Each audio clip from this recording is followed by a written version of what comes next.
Hello, everyone. We are going to do a stream tonight on the lore of Neverwinter and talk about the town of Twilight Tor and the festival of Simril.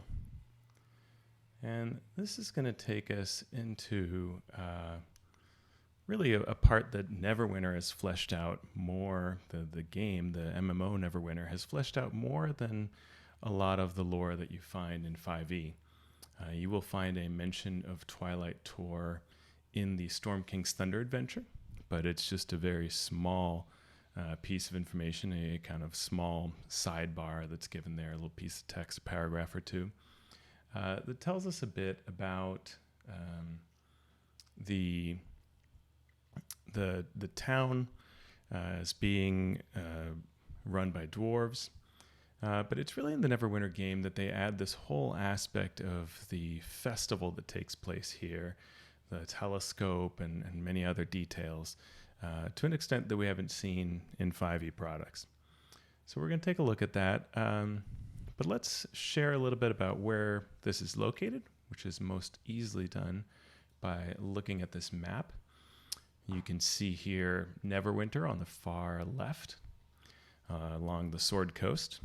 And you have to go all the way to the Star Metal Hills on the far right of this map, on the other side of Neverwinter Wood, before you can see where Twilight Tor is located. And it is amongst those Star Metal Hills that it is found. The Twilight Tor itself, we have some lore that's in the game. It is known as Anaurdahin in Dwarvish, nestles in the shadow of the hill which gives it its name. The town was founded by the dwarves of the Vault of the Lost Wayfarer, a subterranean enclave for dwarven outcasts seeking a new home. Twilight Tor was originally founded as a fishing village to help feed those trying to reclaim the vault below, but in the time since has grown into a settlement in its own right. While most in the town are still fishermen or mine the hills for gold or star metal, several scholars, astrologers, and diviners have also made the town their home. This is an ancient pattern, as ruins of ancient Uthgard stone circles and even Illifarn artifacts show Twilight Tor has been used for watching the stars since ancient times. Kind of cool lore there. We also get a piece of lore about the Festival of Simril, which is the winter festival in Faerun. And this celebrates the Winter Solstice, the longest night of the year, which at the time of this recording is about to come up. Despite the cold and darkness of winter, Simril is not considered a time of dread or fear, and this is a cool aspect of this festival. It's the idea that even though it's dark and dangerous and whatever, this is a time when you show your courage. So the hardy people of the Sword Coast consider this to be a festival about surviving winter instead of fearing it.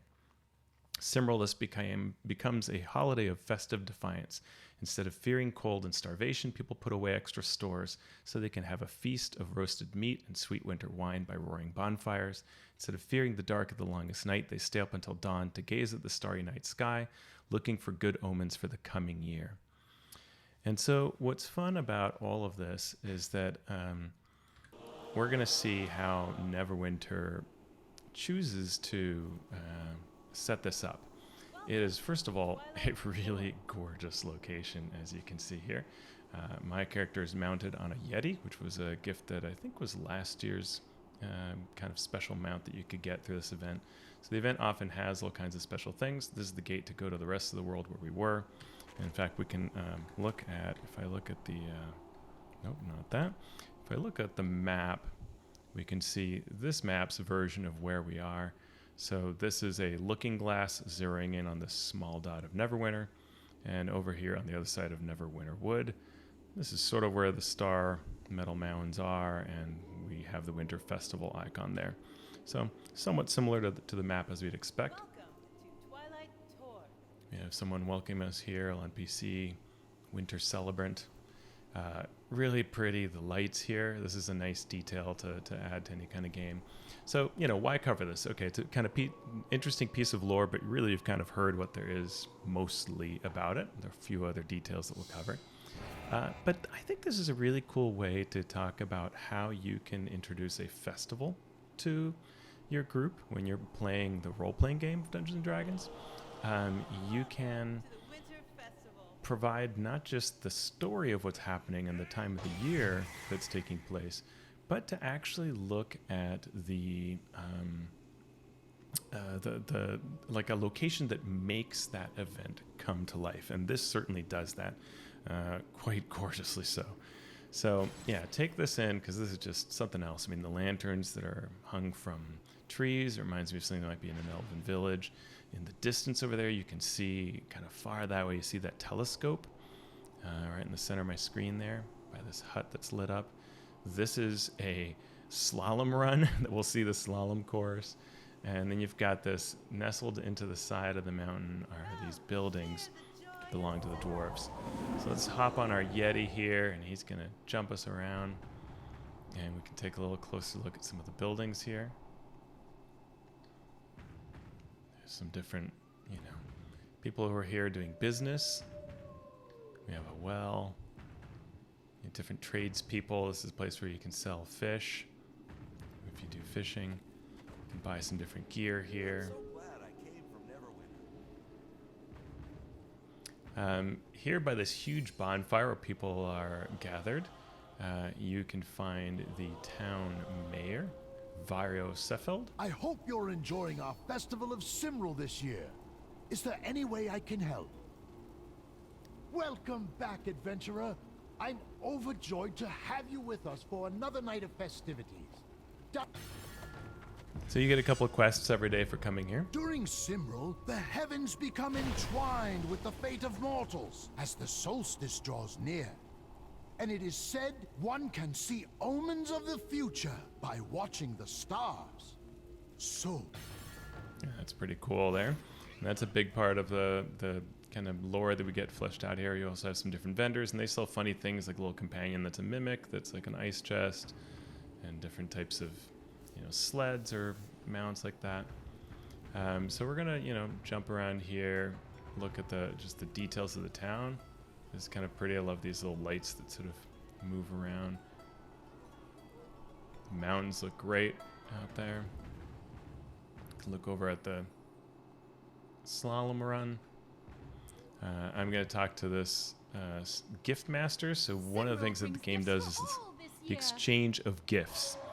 And so they give you a little voucher here for talking to them, and you can cash that in the store that the game has. Usually costs money, but this time it's free, and you get a gift. And if you have a bunch of them saved up, you are in good shape for trading. Eventually what you do is you trade with people. And I don't see a group trading right here, but we'll probably see one around. You'll see them kind of lifting their hands up to the skies as they give gifts to one another. It's one of the best festivals in terms of Neverwinter's sort of loot, the fun things you can get in the game. This is one of the best festivals for that. We can see there's an area here for feasting. I mean, it's not the best weather for it, but I guess they got a fire over here. And here we can see the fishing area. We'll just come down and have some fun here. So this area has changed this year and last year. It's sort of icy in patches, which makes it hard to move. And you can come over here and you can fish into the lake if you equip your fishing rod. The fishing is sort of, I don't know, not my favorite compared to how it used to be. It used to be a little easier to do. So not that many people do it. That's why you don't see anyone fishing out here right now. But if you do fish, you can catch fish and trade it here, and you can talk to the various people on the docks. They also give you a little bit of lore. It's a good night for fishing, don't you think? I do. Welcome, traveler, to Lake Glorfindar, which means the Lake of Fair Fortune in the common tongue. Kinda Our cool. lake is teeming with all manner of fish, from brown bream to the rare candlefish. We're happy to share the wealth of our lake, even when it's frozen over. So one of the fun things is that when you are fishing, you do get a whole variety of fish, which is neat. And this is true of other areas of Neverwinter, where they've taken the care to either research the lore of various fish and in some cases make up some new fish so that you can find all kinds of fish. And in fact, you can get it in your collection here, where you can find things like different mounts and things like that. You can find the fish. So if I look at, here fishing. So you can find all kinds of creatures that come from the lore of the game, and it tells you about each one of them. Really kind of cool. So if you want to know what an Icewind smelt is, so if you ever need to write for Dungeons and Dragons and you want to find some things that actually live, this is actually not a bad resource to go through and pull different names, the flailfish or the halibut, and they are in different rarities, so you can kind of find what are the really bizarre things that exist, and sword sea bass and beholder fish. So some fun kind of ideas there. So now we're coming up to where our telescope is set up. It's a really cool looking, has these kind of translucent pieces in there. I mean, I guess you could say they're glass, but it does look like they're actually levitating. So magic is what I think the explanation is. Super cool. It's got a whole pivoting mechanism here. And so what you do is you come over here, and if I get off my mount so you can kind of see the animation more easily, I kind of kneel at it and look through. It's kind of neat. And then it shows me a random part of the heavens and fills in what the constellation kind of thing should look like and gives me its name. The first time you look at this, you get a piece of lore. So I, since it's not the first time, I have to kind of go find it. But if I go to lore and is it festivals, events, it's called something like that.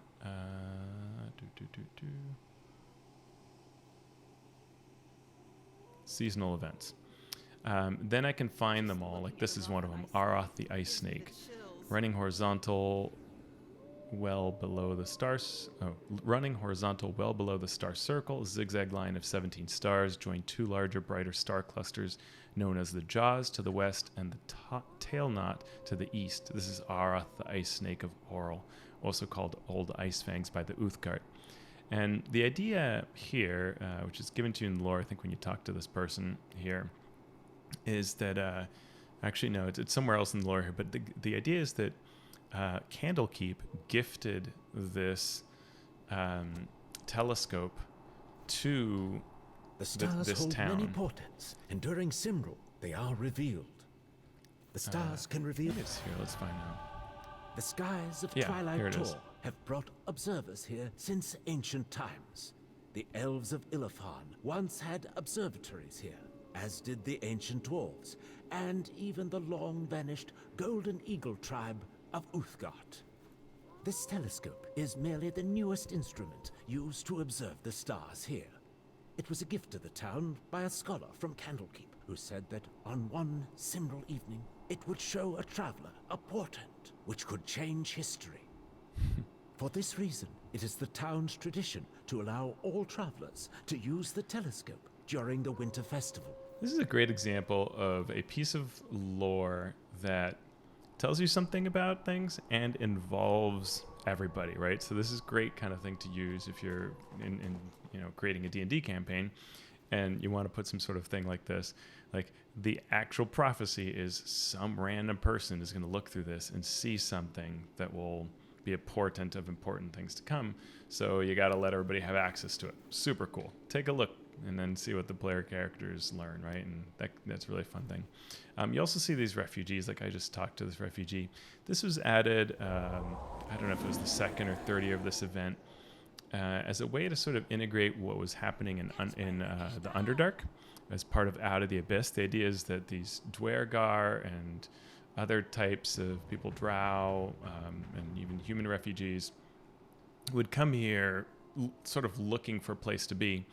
And if you have a stronghold, you can invite them over and they sort of join you as forces, which is kind of neat. And it balances out another event. There's this a siege event where the forces of the Cult of the Dragon attack Neverwinter, and you can actually send your troops to do battle to reinforce. So it's kind of a nice back and forth that you see here in the game between your stronghold or castle that your guild has and one of the events. Also, we see here, just kind of as I'm talking to these refugees, there is this cool area that's an old church, the ruins of an old church. I think there's some lore somewhere you learn, and I think it's actually maybe Uthgard in nature, but now taken over by the dwarves, rebuilt by the dwarves. And so you've got different, dwarven priest and a centaur agent, because, why not? And yeah, so it's just kind of fun little piece there of, I love the door still being there. So you've got a good look here at the town itself. There are two areas we haven't seen, and one of them has to do, I'll talk to this last refugee. Finish that quest. So when you come here, you get your free gift, and you're supposed to do 3 different things. One is fishing. We're not going to do that one. The other one is running the slalom race. And this is where you take, and I'm going to change my mount so that I'm a little more like the theme. So let's go, I'm going to go with the demon sled, which is one of the ones you can earn here. So we're going to do the Twilight Run, the slalom event. And this is kind of fun. My son always enjoys doing this. And so you take off, and a timer will start, and there are other people who are doing it as well. And you want to jump over these things and try to gather speed on these blue strips. This is a fun event of, and a good example of something that you might want to try to do, with your players. You can get silver bonus things, and I got it just before that other player, so I was, you're actually competing. If you don't jump those things, you will stall. And depending on when other people have come by, there will be... I missed that gate. There will be fewer of those sort of bonuses at various points. The game has gone through various iterations. There used to be a sort of like winter tread, and they got rid of that. So I'm actually moving like really slowly, and should be moving better because this mount should be better. Should sort of have a special feature. Oh, I missed that guy. Oh. I haven't done this in a long time, but it is kind of fun, and you can also do it running, which is sometimes more effective when you don't have winter tread. So if you're doing this event, you don't have a cool mount, you can run it, and it's probably going to be better for you. You're not quite as fast, but you're more accurate. And what I like about this is you're doing this sort of, in the middle of the town, because it sort of snakes through the town, so actually people can watch you do these races, which is kind of neat. There I go, almost there.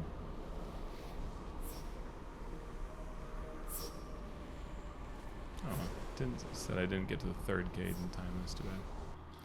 But no matter what, then they show you with this animation coming out of here, and they cheer you on because, yeah, you did it, and you get a score, and you can, race again to try to get the score, and you can see like what the, what people look like. So I'm not doing particularly well, which is fine, no problem.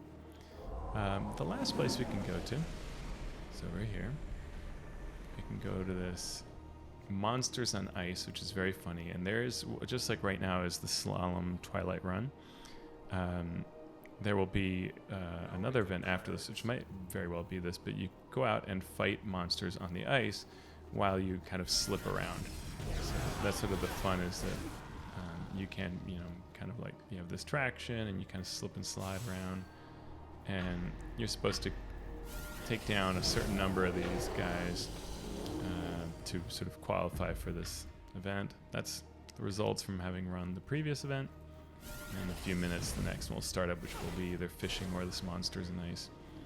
So you kind of run around, and you shoot demons that have come to infiltrate this area. It used to be a different kind of monster, if I recall correctly. I think like trolls is what it was. And then when they introduced Out of the Abyss, they added this piece here. So it's kind of fun. There are some bosses that show up here, sort of these big elemental, kind of big versions of these Zithars that you fight. And there's some number I'm supposed to defeat, which maybe I already did. So we'll head back to town now.